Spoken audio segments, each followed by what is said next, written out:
Obviously, a tough loss. Don't think I've ever. Well, I know I've never experienced an ending like that before, where I don't think we knew what the score of the game was, and then I guess fouled on a loose ball foul at the last second during a tie game. So never experienced that before. The bottom line, it came down to the turnovers and missed free throws, which turnovers have been a problem all season, continue to be.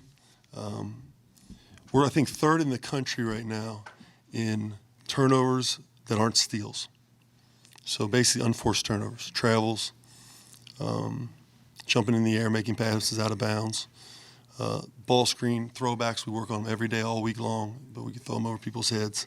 So we got to continue to work on them. We got to be consistent. We play a fast-paced offense that requires a level of attention to detail and skill, and we're not very good at that right now. So most disappointed with the 42 points in the second half. Credit Colgate.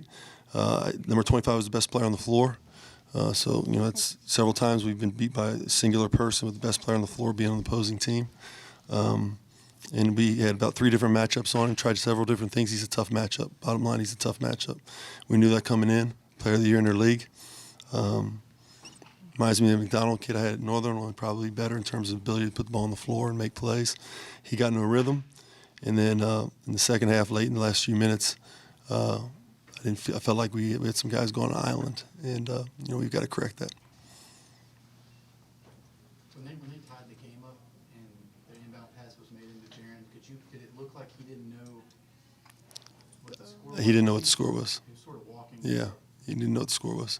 So under 11 seconds, even when you have a timeout, you want to just attack a broken floor and get the ball bounce and go, because you're not going to get as good a shot in a broken floor or out of a timeout as you are in a broken floor.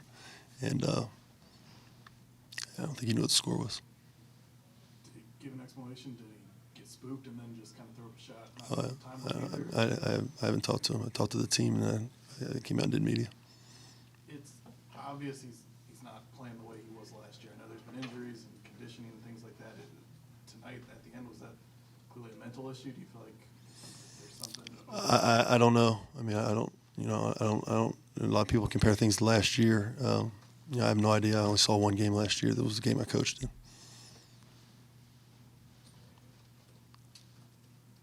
You mentioned turnovers, foul shots, kind of another up late in the second half and lose it. Is there an explanation for that other than the ones that you've offered, or something you feel like? I got to do a better job putting guys in the right spots. I got to do a better job of putting the right guys on the floor, I guess.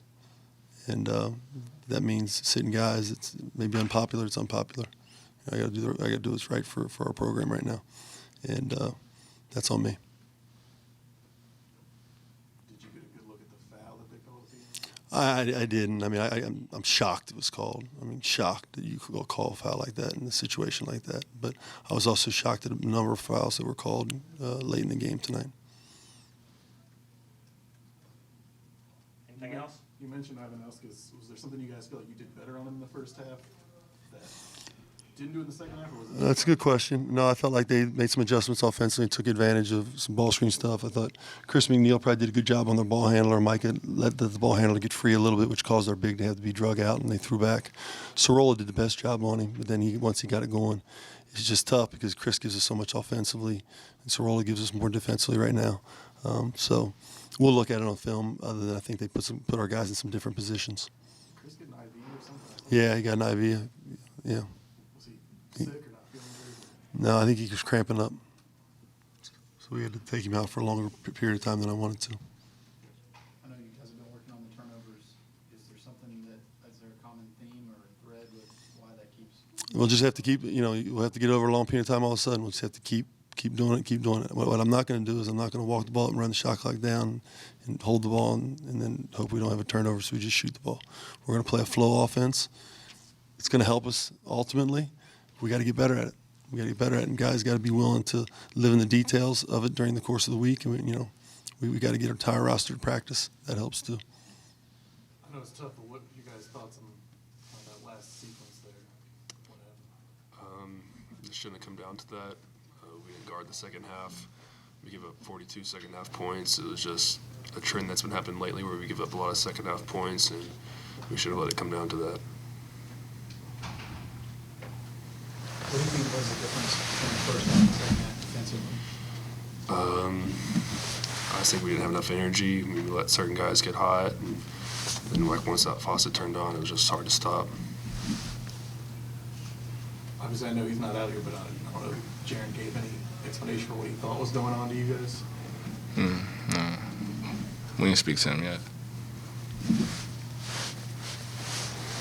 Obviously, second half collapse has been kind of an issue for you guys. You guys have been pulling up some out in overtime, but a couple you've lost. Is it a mental thing? Is it teams wearing down? Is it something teams are doing to you guys in the second half? Do you have an explanation? I mean, we're just not coming out with great energy to start the second half, or we reach points like halfway through the second half where energy just dips, and other teams are able to take advantage of it.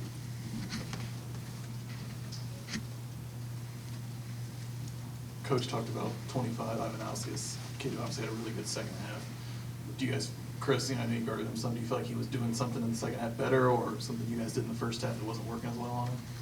I mean, he's a great player. I mean, you're just making a lot of tough shots the second half. I mean, he's the type of player that can make those kind of shots.